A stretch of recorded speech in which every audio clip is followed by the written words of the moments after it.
인기 작사가 김이나 씨가 이런 질문을 받곤 한답니다. 어떻게 그런 가사를 쓰시지요? 이런 질문을 받곤 한답니다. 인류 작사가니까 글이 참 매끄럽고 감동적인데 누구나 그렇게 툭툭 쓸 수 있는 건 아닌 거거든요. 그러니까 질문을 받는 거죠. 이렇게 대답을 했다는 거예요. 이런 질문에 대해서 어떻게 씁니까? 그랬더니 앉아서 씁니다. 참 대답이 참 싱거워요. 왜 이렇게 싱거운 대답을 그렇게 인기 작사가가 좀 멋있게 대답을 하면 좋은지 왜 이렇게 싱겁게 대답할까? 그 뒷이야기를 들어보니까 이해가 돼요. 의도가 있어요. 사실 이 이야기는 의자 광고의 일부입니다. 그러니까 의자 광고를 하기 위한 스토리인데 처음에 그 결론을 얘기하는 거예요. 어떻게 이런 멋진 글들을 써요? 그러니까 앉아서 쓴다고. 어디에 앉아서 써요? 이 좋은 의자에 앉아서 쓴다고. 그러니까 이 좋은 의자를 사면 당신도 쓸 수 있어요. 약간 이런 그 반응을 기대하고 이야기하는 건데요. 제가 의자에 관심 있는 건 아닙니다. 그 다음에 이어지는 그 이야기를 들어보니까 저하고도 뭐가 통하는 이야기를 하기 때문에 귀담아 들었습니다. 어떻게 이런 멋진 가사를 쓸 수 있느냐? 그 질문에 대한 이야기는 이렇습니다. 의자 앉아서 쓴다라고 하는 것은 그냥 광고를 하는 거고요. 그 뒤에 이어지는 말은 쓰는 방법이 별도 있는 게 아니에요. 멋진 글을, 멋진 가사를 쓸 수 있는 비법이 있는 것도 아니에요. 그럼 뭐냐? 책을 막 읽고 다른 사람이 쓴 가사를 읽어보고 그리고 시도 읽어보고 그렇다고 해서 턱턱 떠오르는 것도 아닐 겁니다. 그러다 안 되면 왔다 갔다 하는 거예요. 이 방 저 방 왔다 갔다 하고 그러다가 또 커피도 마시고 그러다 베란다에도 가보고 그러니까 누가 보면 산만해요. 아니 글을 쓴다는 사람이 저렇게 왔다 갔다 해도 되나? 그런데 왔다 갔다 하는 거지만 이 작사가 얘기는 뭐냐면 그러는 과정을 통해서 자신이 좋은 글을 쓸 수 있는 상황으로 자기가 변해간다는 거예요. 그런 상황이 되지 않으면 글을 쓸 수가 없대요. 그러니까 뭐가 이렇게 와야지요. 뭔가가 나에게 주어져야지 글을 쓰는 거지 지금부터 좋은 글을 써야 되겠다 턱썩 써지는 게 아니에요. 근데 그런 상태가 되기 위해서 책도 읽고 시도 읽고 다른 사람의 가사도 읽고 그리고 왔다 갔다도 해보고 앉아도 있어보고 커피도 마셔보고 그렇게 하다가 자기가 글을 쓸 만한 마음 상태가 되는 거예요. 그러니까 그런 존재로 바뀌는 거예요. 그런 존재로 바뀌지 않으면 그런 글을 쓸 수가 없는 거라는 것이죠. 그러니까 그 이야기를 들으면서 사실은 이거는 내가 하기도 했고 그리고 들어보니까 맞는 얘기다라고 생각이 드는 거예요. 왜 그러냐? 저는 설교를 늘 준비하는 설교자 아닙니까? 설교가 턱턱 준비되는 게 아니더라고요. 준비를 해보면 잘 안 돼요. 그래서 어떨 때는요, 누워있어요, 그냥. 왜 누워있어요? 안 되니까. 설교를 준비할 만한 마음 상태가 안 돼 있을 때는 그냥 누워있을 때도 있고요. 어떤 경우는 그냥 앉아서 멍하니 있을 때도 있고요. 물론 멍하니 있으면서 기도하죠. 기도하고 영감을 달라고 기도하죠. 그런 거 하면 다 안 되면 그냥 기사를 읽을 때도 있습니다. 기사를 읽고 어떤 분이 쓴 좋은 글을 읽기도 하고요. 혼자 멍하니 있기도 하고 안 되면 물도 마시고 그렇게 왔다 갔다 저도 합니다. 그러면 저 설교를 준비하는 분이 왜 이렇게 산만하지? 산만한 게 아니에요. 설교를 준비할 수 있는 적합한 상태가 되지 못했기 때문에 그 상태가 어떻게든 그 상태가 되기 위해서 애를 쓰는 거예요. 근데 이 작사가도 그 얘기를 하더라고요. 그래서 맞다, 그 얘기다. 제가 이분이 얘기한 의자 광고, 그 의자의 광고에는 관심이 없고요. 그저 그 좋은 가사를 쓰기 위해서 그가 어떤 과정을 경험하는지에 대해서 공감했다는 얘기를 제가 전해드리는 것입니다. 여러분, 삶이 힘든 경우 있죠. 살다 보면 몸도 아프고 마음도 아프고 관계도 어렵고 일은 버겁고 그럴 때가 있습니다. 그런데 그런 일들을 경험하면서 어떤 사람은요, 하나님께 감사를 하더라고요. 들어보면 감사할 만한 조건이 막 넘치는 것도 아닌데 하나님께 감사를 하더라고요. 감사를. 어떻게 감사를 하지? 어떻게 감사의 시를 쓰고 어떻게 감사의 가사를 쓰지? 저게 어떻게 가능하지? 어쩌다가 감사를 하게 되는 것이지? 그래서 이 처음에 드렸던 말씀에 비추어서 한번 생각을 해보았습니다. 그냥 턱 되는 건 아닙니다. 하나님 말씀을 읽고 하나님 말씀을 듣고 교회 가고 교회 앉아 있고 교회마다 왔다 갔다 하고 그리고 생각하고 그러다가 겸허해지는 거예요. 사람이 겸허해지고 그 다음에 겸손해지고요. 그 다음에 하나님의 마음에 와닿기 시작하고요. 그러면서 탁 뭐가 걸리냐면 하나님의 은혜가 탁 걸려요. 하나님의 은혜가 탁 걸릴 상황이 아닌 것 같은데 하나님의 은혜라는 것이 탁 걸리게 되면 갑자기 마음이 먹먹해지고 울컥 눈물이 딱 쏟아집니다. 그럴 때 나는 그럴 만한 자격이 없는데 하나님이 여기까지 나를 인도해 주셨구나라는 생각에 이르게 되면 그 다음에 어떻게 됩니까? 감사의 가사가 써지게 돼요. 감사의 시가 써지게 돼요. 우리가 잘 알고 있는 성명이라고 하는 장애가 있는 분의 그 노랫말 가사들이 다 그렇게 나온 거 아니겠습니까? 누가 볼 때는 그런 가사를 쓸 만한 상황이 아닙니다. 그런 위대한 가사를 쓸 만한 상황이 아닌데 그렇게 하다가 어느 날 딱 그 감사를 쓰기에 적합한 상태가 됩니다. 그 상황이 어떤 상황입니까? 하나님의 은혜가 나에게 탁 걸릴 때예요. 하나님의 은혜가 탁 걸리지 않고 여러분 감사가 됩니까? 상황이 좋아도 안 돼요. 상황이 역전되고 반전의 경험을 하고 있다라고 해서 감사가 턱턱 되는 게 아니더라는 거예요. 감사를 하고 신앙적 고백을 할 만큼의 적합한 마음 상태가 됐을 때 하나님께 감사를 할 수 있고 감사의 노래를 부를 수가 있는 것입니다. 요셉이 그랬습니다. 요셉이요 이국 땅에서 지금 살다 30살이 됐습니다. 언제 왔어요? 17살 때 왔어요. 어떻게 왔습니까? 팔려왔어요. 그 13년간의 생활은 힘든 생활입니다. 여러분 아시다시피 별의별 경험을 다 했어요. 요셉이 힘든 경험을 많이 한 거 우리가 성경 말씀 중에서 다 알고 있지 않습니까? 그러던 중에 30살 이제 넘어서 30살이 넘었어요. 30살 때 바로 앞에 섰고요. 그리고 또 세월이 좀 갔기 때문에 30몇 살쯤 된 것 같습니다. 그 어간 언제에 요셉이 그 땅에서 이국 땅에서 아스낫이라고 하는 여성과 결혼을 하게 됐습니다. 그리고 두 아들을 얻게 돼요. 두 아들을. 두 아들의 이름을 짓는데요. 첫째 아들의 이름을 므낫세라고 줬고 둘째 아들의 이름을 에브라임이라고 이름을 지었습니다. 근데 그 이름을 잘 보면 그 이름 속에 지난 세월 요셉이 살아왔던 삶이 그 이름에 담겨져 있습니다. 그러니까 요셉이 이름을 치면서 자기 인생을 아이들의 이름 속에 넣어버렸어요. 그 아이들을 보면 요셉의 인생이 보이는 거예요. 므낫세라고 하는 이름의 뜻은 오늘 읽은 말씀에 의하면 이렇습니다. 51절 요셉이 그의 장남의 이름을 므낫세라 하였으니 하나님이 내게 내 모든 고난과 내 아버지의 온 집리를 잊어버리게 하셨다 함이요. 그러니까 므낫세라고 이름하는 이 자기 이제 첫째 아들이 므낫세인데요. 그 므낫세라고 하는 그 이름 속에는 뭐가 들어가냐면 내가 고난을 많이 당했다는 거예요. 그러니까 모든 고난이니까 고난을 굉장히 많이 당했다는 거예요. 고난을 경험했다는 거예요. 이름 속에는 고난이 들어가 있습니다. 그런데 하나님께서 그 고난을 잊어버리게 했다.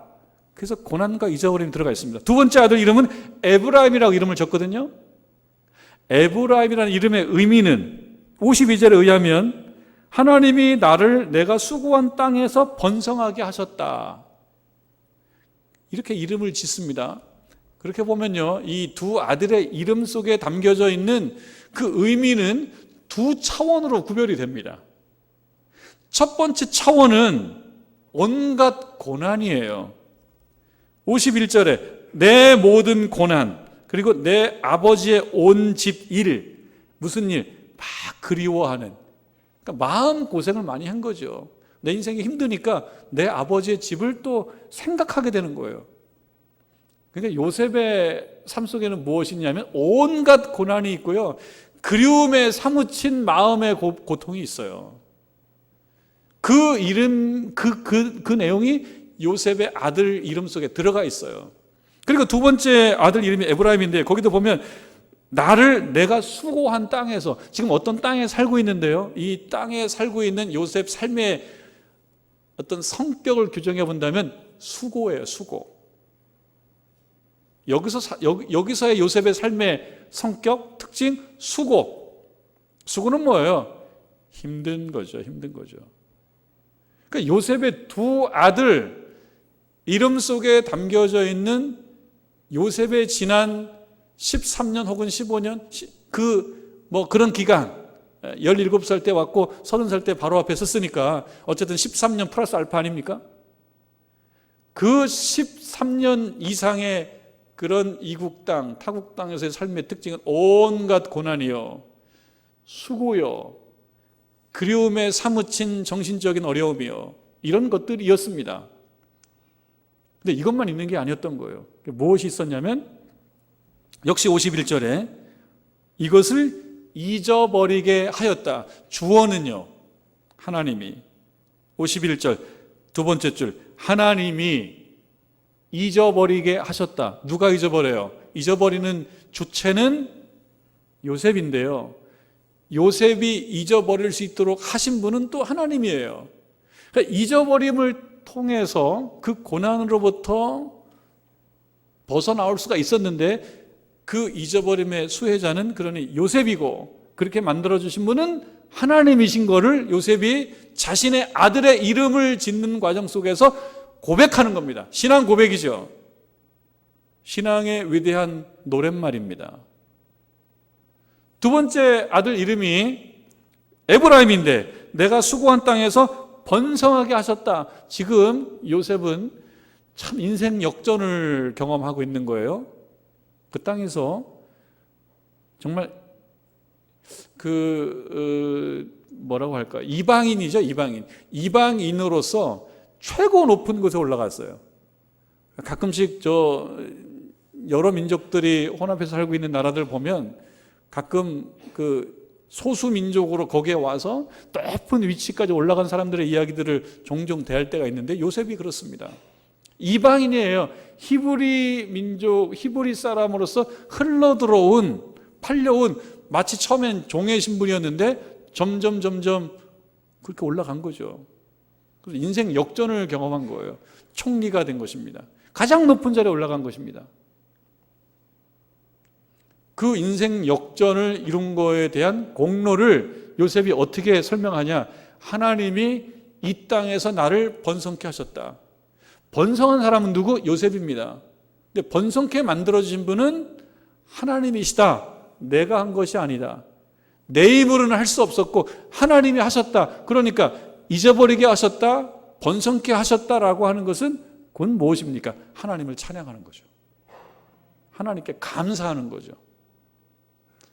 여러분 아시지 않습니까? 요셉이요, 형들에게 미움받았어요. 미움받을 짓을 했어요. 재수없는 아이였어요. 하는 행동 보면. 나이도 그렇게 어린아이가 아닌데, 16, 17 됐으면 그게 어린아이도 아닌데 미움받을 짓을 골라 했어요. 재수없는 아이였습니다. 어쨌든 그런 과정 속에서 요셉이 미움을 받았고요, 그 미움을 받다 결국은 형들이 폭발해서 요셉을 그냥 죽여버리자 했다가 죽지는 않고 구사일생으로 살았는데, 그냥 사는 게 아니고 팔려갔잖아요. 먼 나라로 팔려갔지 않습니까? 그러니까 미움받았죠. 그 다음에 버림받았어요. 그리고 팔려갔어요. 종이 됐어요. 여러분 생각해 보십시오. 미움받는 경험도 사람 마음에 오래 남아요. 버림받았다? 이거 굉장히 오래 남아요. 이것이 그냥 자리 잡으면 뭐가 됩니까? 상처가 됩니다. 우리를 가끔씩 우리를 힘들게 만드는 기억들이 있어요. 왜 힘들어요? 버림받은 기억, 무시받은 기억. 특히 요셉은 팔려와서 보디발의 집에 있을 때 그 아내로부터 일종의 그 모함을 받았어요. 그리고 죄를 짓지 않았는데 죄를 지었다라고 그렇게 몰렸어요. 그러니까 이 억울함, 이 억울하지 않습니까? 내가 죄를 짓지 않았는데 죄를 지었다고 감옥살 했으니까 얼마나 억울합니까? 이 억울함이 풀어지지 않으면 어떻게 됩니까? 쌓이죠. 화가 되죠. 이게 분노의 용암이 이 가슴에 끌 수밖에 없는 그런 경험을 요셉은 10대 이후에 계속 해왔던 거예요. 그리고 그 안에서 술 맡은 관원의 꾼 어떤 모호한 꿈을 잘 해몽해 줌으로써 자기 해몽가의 능력을 인정받았잖아요. 그래서 부탁했지 않습니까? 술 맡은 관원에게 당신이 복직하면 나를 좀 기억해달라고. 그런데 이 술 맡은 관원은 잊어버렸어요. 일종의 배신감이고 무시당한 거죠. 요셉이 기억할 만한 존재라고 느꼈다면 잊어버릴 리가 없어요. 술 맡은 관원이 요셉을 잊어버렸어요. 2년 이상 잊어버렸어요. 계절이 8번 바뀝니다. 우리식으로 얘기하면. 그러니까 그 마음속에 또 무시받은 느낌이 있는 거예요. 별로 중요하지 않은 존재, 소홀히 여김을 받아도 되는 존재, 이런 경험들이 마음에 쌓이게 되면 이것이 뭐가 됩니까? 상처가 되죠. 트라우마가 되죠. 분노가 되죠. 이게 터질 수가 있죠. 그 터지면 자기만 괴로운 게 아니에요. 주변 사람들도 괴롭습니다. 여러분, 상처는 우리가 어떤 모양으로든 해결은 해야 돼요. 상처를 훈장점으로 이렇게 여기고 인생 끝까지 살면 안 됩니다. 내가 상처가 있기 때문에 내가 폭발하는 것이 이게 정당화되냐? 어떻게 정당화시킬 수 있습니까? 결국 자기가 해결해야 되는 거예요.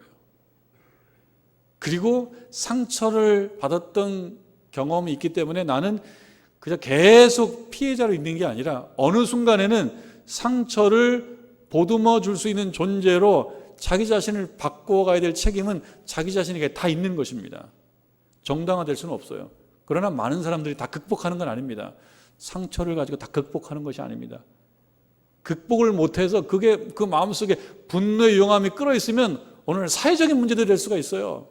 그게 극단적으로 되면 자신을 해하게 되고 다른 사람을 해하게 됩니다. 이건 어떤 모양으로든 해결을 해야 되죠. 그래야지 복된 인생을 살 수가 있죠. 근데 하나님께서 요셉의 그러한 우울한 기억, 어두운 기억들이 자기 인생을 지배하지 못하도록 어떻게 했습니까? 잊어버리게 만들었다는 거예요. 이게 은혜인 거죠. 이거를 잊어버리지 못하면요, 돈을 벌어도 행복하지 못합니다. 돈을 벌어도 외로운 거예요. 돈을 벌어도 고독한 거예요. 예전보다 형편은 좋아졌는데 집은 더 커지고 차는 더 커지고 그랬는데 그 외로움과 고독함은 없어지지 않는 거예요. 왜? 그 상처가 계속 있으니까요. 그래서 우리가 하나님 앞에 나와서 하나님의 은혜를 입어야 될 부분 중에 하나는 그런 여러 가지 잊어도 좋을 것들은 잊어버리는 것, 그게 하나님의 은혜이죠. 하나님의 은혜입니다. 그걸 느끼는 거예요. 하나님께서 잊게 만들어 주셔서 나로 하여금 잘 살게 해 주셨습니다. 그게 하나님을 찬양하는 거고 하나님께 감사하는 겁니다. 그리고 이 두 번에 나의 번성, 나의 형통은 내 힘이 아니고 하나님께서 하나님의 힘으로 그렇게 해 주신 것입니다. 이게 그냥 되는 것이 아닙니다. 처음으로 돌아가 보면 여러분, 감사가 그냥 턱턱 되는 게 아니에요. 내 마음이 하나님의 은혜로 사로잡히지 않으면 형편이 좋아져도 감사를 못합니다. 형편이 나쁘면 더더욱이 감사를 못합니다.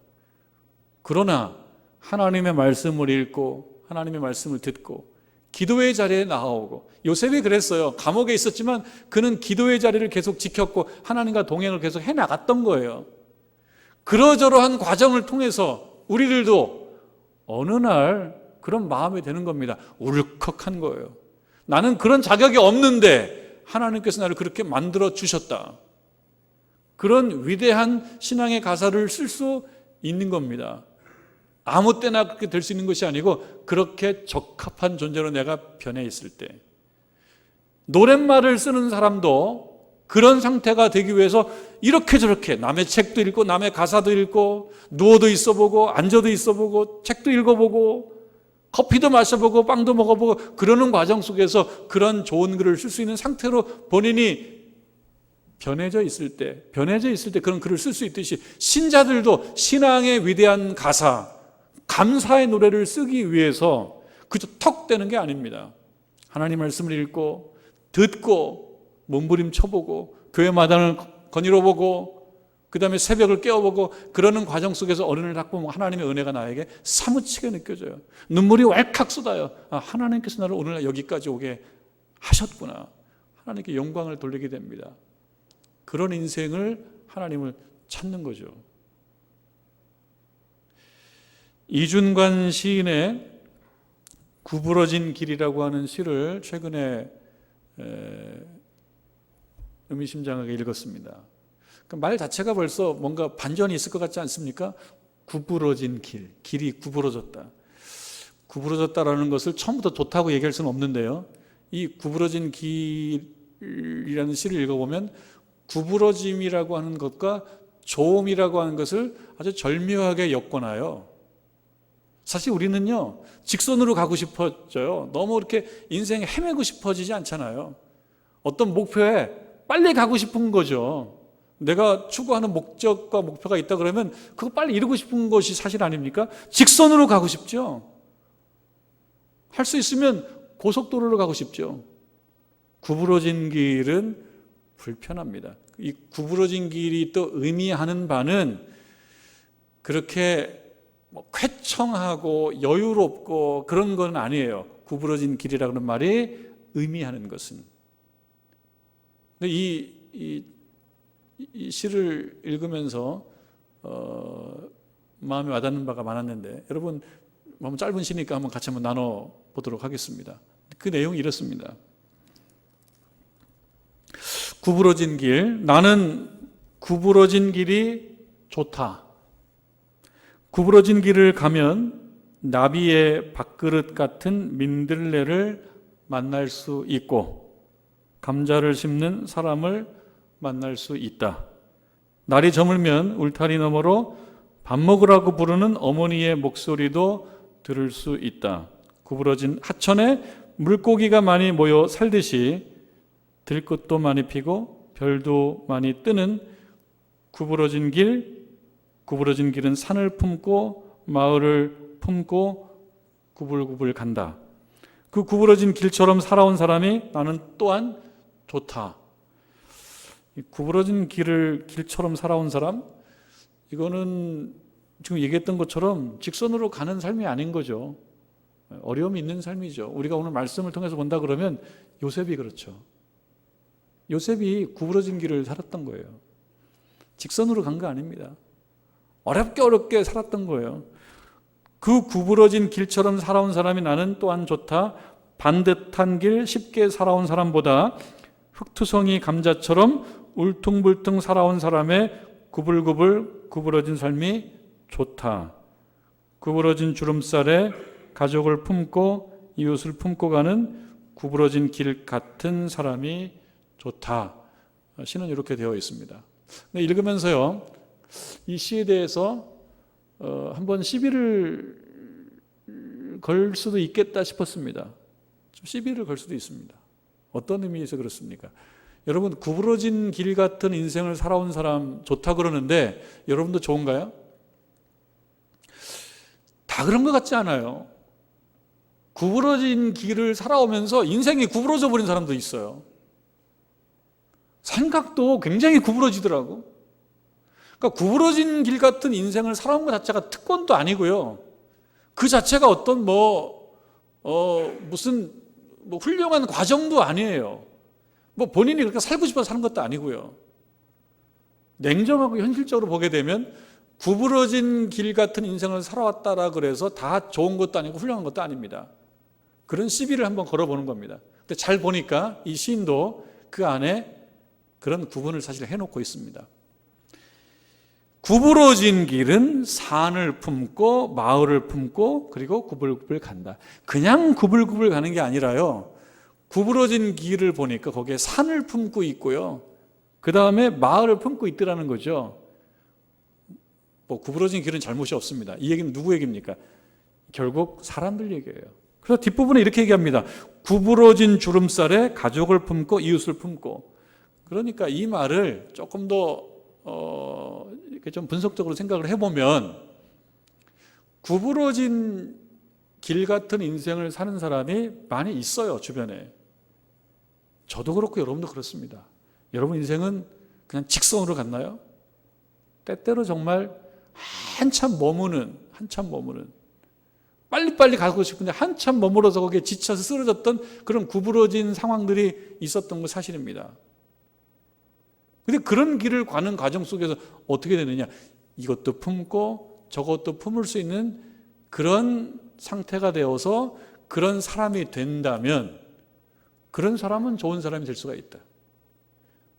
구부러진 길 같은 인생을 살아왔기 때문에 인생이 구부러진 게 아니고, 구부러진 인생을 살아왔음에도 그 과정 속에서 많은 걸 배우고 깨닫고 낮아지고 겸손해져서 이것도 품고 저것도 품고 하는 그런 존재가 되었다. 나는 그런 사람이 좋다, 그 얘기죠.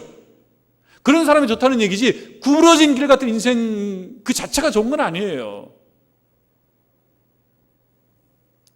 요셉이 그랬습니다. 구부러졌었습니다. 한참 구부러진 인생을 살았습니다. 그러다가 마침내 어떤 존재가 되었습니까? 마침내 그 아이들의 이름을 짓는 그 과정 속에서 그런 요셉의 최종 마음 상태는 어떻게 되었다는 것입니까? 하나님께 감사하는 존재가 되었다. 그 상처가 마음에 남아서 이것도 불만 저것도 불만, 이렇게 삐딱하고 저렇게 삐딱하고, 그게 아니라 하나님께서 내 어려운 과정 속에 이것을 잊게 만들어 주셨으니 그 하나님을 내가 어찌 찬양하지 않을 수 있으리요, 그 하나님께 내가 어떻게 감사하지 않을 수 있으리요, 이런 마음의 고백을 한다는 거예요. 그러니까 그런 요셉은 좋다는 거죠. 요셉의 구부러진 삶 자체가 좋은 건 아닙니다. 이런 상태가 되어서 나 이제 살 만큼 됐어, 살만한 상황이 됐어. 내가 살만한 상황이 된 것은 내가 그만한 자격이기 때문이 아니라 하나님께서 부족함에도 불구하고 그리 만들어 주셨다라고 하는 위대한 신앙의 가사를 쓸 수 있는 이 모습이 좋은 거지, 요셉의 형들을 고자질하고 재수없는 모습, 이게 좋다는 것이 아닙니다. 그 구불구불이 좋다는 것이 아닙니다. 마침내 하나님을 찬양하고 하나님께 감사하는 존재가 되었다라고 하는 이 사실이 좋은 것입니다. 여러분, 우리가 보리 농사를 짓지는 않습니다만 우리 그 절기에 따라서 맥주 감사 주일로 이렇게 지킵니다. 오늘이 그 날입니다. 전반기에 함께 해주신 그 하나님의 은혜를 생각하면서 우리가 정성껏 예물을 준비하고 그 예물에 우리들의 감사의 마음을 담아서 하나님께 나아가는 그런 절기이고요, 그런 주일입니다. 오늘이 그런 주일입니다. 그래서 이 말씀을 이렇게 준비를 한 것입니다. 여러분, 이런 생각을 갖게 됩니다. 의무감으로 하나님께 감사헌금을 드린다. 저는 그것도 매우 훌륭하다고 생각합니다. 감사헌금을 드리면서 맥주 감사를 하면서 속으로 감사절기가 너무 많아, 5년에 한 번쯤 오면 좋겠어, 그런 마음이 든다고 하더라도, 그러나 내가 마땅히 해야 될 사명인지라는 의무감으로 하나님께 감사하는 것도 저는 훌륭하다고 생각합니다. 저 또한 제가 한번 그런 약간 우스갯소리로 그런 마음을 표현한 적이 있잖아요. 설교자 입장에서 주일이 1년에 5번쯤 있으면 좋겠어. 그래서 설교를 5번만 하게. 제가 이렇게 얘기한다고 해도 제가 지난 지금 9년째 만 8년 이상을 오면서 주일 강단을 한 번도 빠지지 않은 걸 여러분 아실 겁니다. 그럼에도 불구하고 항상 매주일 설교를 준비해 왔습니다. 그러니까 내 마음은 1년에 주일에 한 5번쯤 되면 설교 5번만 할 텐데, 그럼에도 불구하고 그 거룩한 의무감을 지켜온 것입니다. 이것도 대단하다고 생각합니다. 여러분들께서도 감사절기이기 때문에 감사한다? 저는 그것도 훌륭하다고 생각해요. 왜냐, 누구나 그것도 할 수 있는 것이 아닙니다. 그러나 보다 우리가 바라는 것은 하나님께 정말 마음으로 감사할 만한 적합한 존재로 되어 있는 것. 그래서 단 한 줄, 두 줄이라도 위대한 감사의 가사를 쓸 수 있는 존재. 그게 잘 안 되면 여러분, 교회를 거닐고 혼자서 앉아도 있어보고 그 다음에 옥상도 가보고 찬양도 불러보고 그리하다가 마침내 어느 순간에 마음에 문득 떠오르는 한 가지 단어, 하나님의 은혜. 그렇지, 하나님의 은혜지. 그래서 울컥하면서 눈물이 쏟아져 나오면서 그래, 내가 하나님 아니면 어떻게 여기까지 왔으리오라고, 그렇게 누가 보기에는 감상적이고 누가 보기에는 단순하게 생각하는 그런 마음이 드는 것. 그래서 하나님 앞에 감사하는 존재, 감사의 노래를 부를 줄 아는 존재, 감사의 가사를 쓸 수 아는 존재, 기꺼이 감사를 할 줄 아는 존재, 그런 존재 되기를 하나님은 우리들에게 원하십니다. 그럴 때 우리들은 하나님께서 우리를 지으셔서 이 땅에 보내신 우리를 향한 창조 목적에 우리가 부합하는 그런 존재로 살아갈 수 있을 줄로 믿습니다.